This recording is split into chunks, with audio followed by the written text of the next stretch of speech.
आप सभी को नमस्ते। तो आज हम पारीख गाइड का या पारीख की बुक का पेज नंबर 7 देखने वाले हैं। इसमें कौन कौन से टॉपिक्स हैं तो देखिए, जो हम पढ़ रहे थे अभी यंत्र शस्त्र क्षार अग्नि, ठीक है, यंत्र शस्त्र क्षार अग्नि जो कि 6 और 7 नंबर पेज में है और बहुत ही इंपॉर्टेंट है क्योंकि हर साल यहाँ से क्वेश्चन आते ही आते हैं। तो क्या क्या है इन पेजेस में? यंत्र हैं, शस्त्र पढ़ चुके हम, ठीक है, क्षार और अग्नि, ठीक है, ये जो है ये बहुत ही इंपॉर्टेंट है और यहाँ से क्वेश्चन आते ही आते हैं। इन 4 पॉइंट को आप मार्क करके रख लीजिए और अच्छे से इसको पढ़ लेंगे, ठीक है। उसके बाद हम बात कर रहे थे पानी और प्रतिसारणीय क्षार की लास्ट में। तो जो प्रतिसारणीय क्षार है उसको मृदु कहा जाता है। मृदु, मद और तीक्ष्ण 3 भेदों में बांटा गया है, लेकिन मृदु को भी क्या कहा गया है? तो मृदु को भी यहाँ पे समव्यूहम नाम दिया गया है और इससे क्वेश्चन बन चुका है कि समव्यूहम किसे कहा गया है, ठीक है। तो इसे कहा गया है समव्यूहम। तीक्ष्ण को कहा गया है पाक्य, ठीक है, तो पाक्य कहा गया है तीक्ष्ण को और समव्यूहम कहा गया है मृदु को। इसको आपको याद रखना है। इसके साथ ही अगर मृदु क्षार है, ठीक है, मृदु क्षार है तो उसमें हम कट शर्करा या भस्म शर्करा, कट शर्करा या भस्म शर्करा,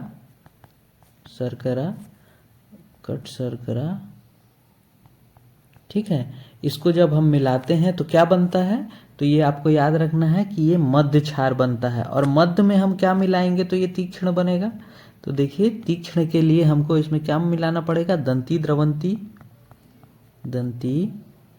द्रवंती आदि चीजें जो मिलाई जाती हैं किस प्रमाण में मिलाई जाएंगी? तो प्रमाण को आपको याद रखना है कि सुक्ति प्रमाण में, ठीक है, सुक्ति प्रमाण में इसमें मिलाया जाता है, ठीक है। तो इसको आपको अच्छे से याद रखना है कि मध्य में हम क्या मिलाते हैं? दंती द्रवंती आदि द्रव्य को मिलाते हैं सुक्ति प्रमाण में, जिससे कि ये तीक्ष्ण क्षार बन जाता है, ठीक है। इसके बाद आ जाते हैं हम गुण में, ठीक है। तो जो चरक हैं उन्होंने 10 माने हैं और जो वाग्भट हैं उन्होंने भी 10 माने हैं। तो यहाँ पे आपको लिख लेना है। सुश्रुत जो है वो 8 मानते हैं। दोष की बात करें तो ये गलत दिया हुआ है। देखिए, जो क्षार के दोष माने हैं, ठीक है, तो उसमें सुश्रुत ने 9 माने हैं दोष, ठीक है, सुश्रुत ने 9 माने हैं और जो वाग्भट हैं उन्होंने 10 माने हैं। तो वाग्भट ने गुण भी 10 माने हैं और दोष भी 10 माने हैं, जबकि सुश्रुत ने 8 गुण माने हैं और 9 दोष माने हैं, ठीक है। इसको आपको अच्छे से याद रखना है।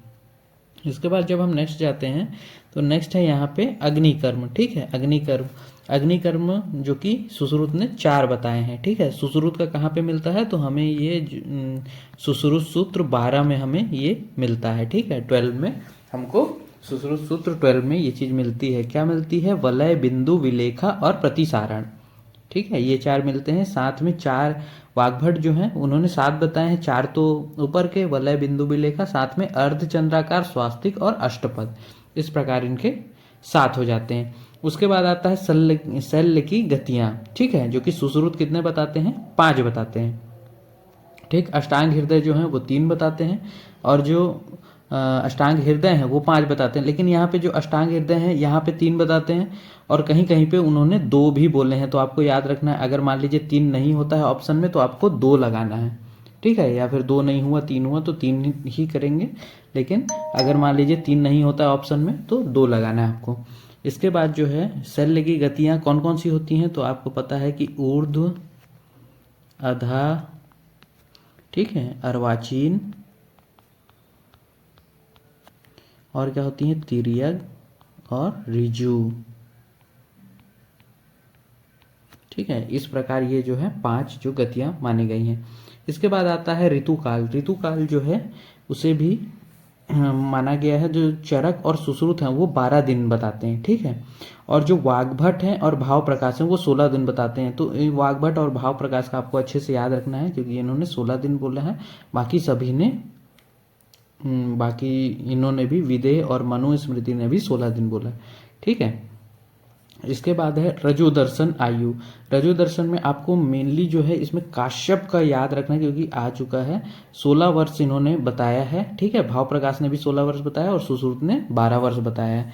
साथ में मैथुन निषिद्ध दिन बताया है, ठीक है, किस दिन नहीं करना चाहिए तो उसके लिए प्रथम 3 दिन बताया है और 13वीं रात्रि को नहीं करना चाहिए। वाग्भट जो है उन्होंने प्रथम 3 दिन 11 और 13 और उसके साथ ही 11 भी माना है, ठीक है। तो ये आपको याद रखना है कि 11वां दिन कौन माना है, 11वीं रात्रि कौन माना है, तो वो वाग्भट ने माना है, ठीक है। इसके बाद है अस्थि की संख्या। अगर अस्थि की संख्या की बात करें तो यहाँ पे आप देखेंगे कि अस्थि में जो है चरक और जो काश्यप है उन्होंने 360 माने हैं, लेकिन जो भेल और सुश्रुत है उन्होंने कितने माने हैं, 300 माने हैं। तो जो चरक और जो काश्यप है इन्होंने धमनी और अस्थि को इसमें मिला लिया, ठीक है। धमनी और अस्थि जो है इन्होंने ज़्यादा मानी है, ठीक है, इसलिए इनका ज़्यादा आता है, ज़्यादा संख्या हो जाती है, ठीक है। अगर हम बात करें सुश्रुत की तो सुश्रुत जो है 300 मानते हैं। तो 300 में क्या क्या बताया गया है, अगर मॉडर्न के हिसाब से देखें तो यहाँ पे आयुर्वेद विज्ञान के हिसाब से भी बताया गया है 264, लेकिन मॉडर्न कितना बोलता है 206।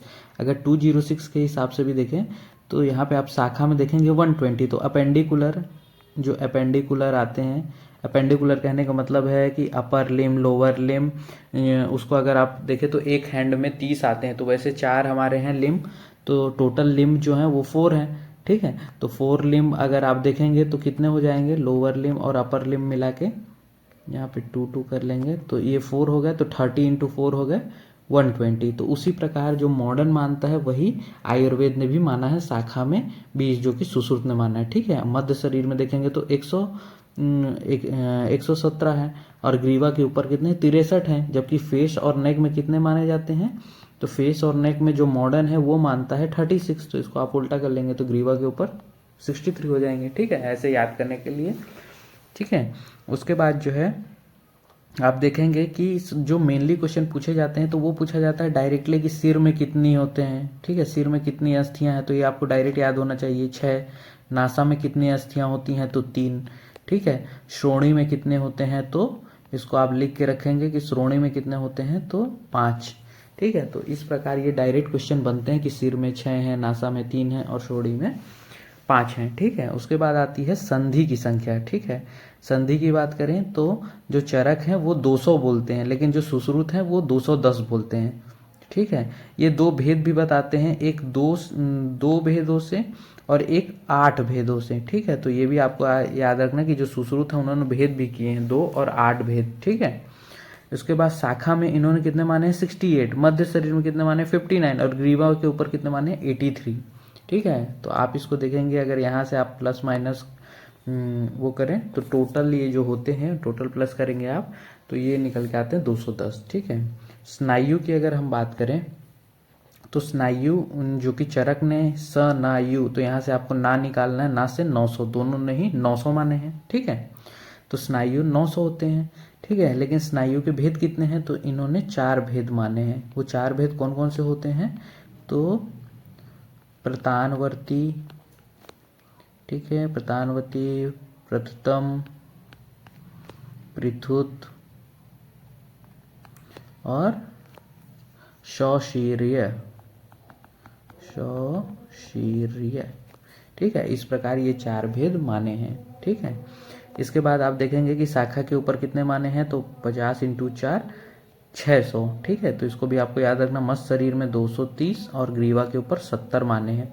अगर ग्रीवा, यहाँ पे ग्रीवा की बात करें तो ग्रीवा में आप देखेंगे कि ग्रीवा और मूर्धा 2 आ जाते हैं, ठीक है। तो कहीं कहीं पे आपको ये ग्रीवा में 36 मिलेंगे और मूर्धा में 34, ठीक है। ये टोटल हो जाएंगे आपके 70, ठीक है।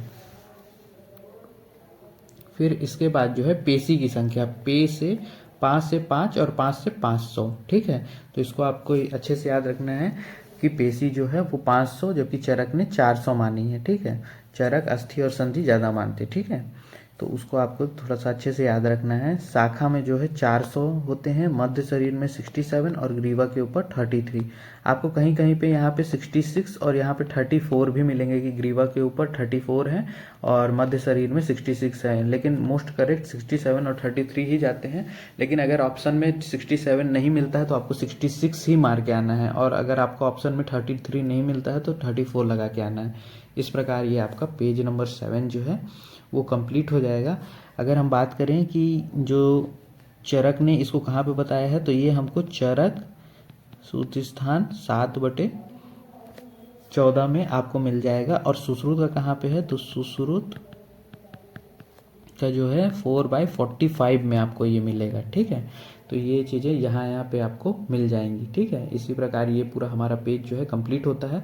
इसको आपको क्या है कि बार बार जितनी बार पढ़ेंगे उतनी बार ये रिवाइज करेंगे, वैसा ही आपको ये कंठस्थ होगा, वैसे ही आपके दिमाग में मेमोराइज हो जाएगा। ठीक है, तो इसको आप 3 से 4 बार 5 बार जितने बार हो सके उतने बार देखेंगे तो ये आपको मेमोराइज होगा। ठीक है, थैंक यू।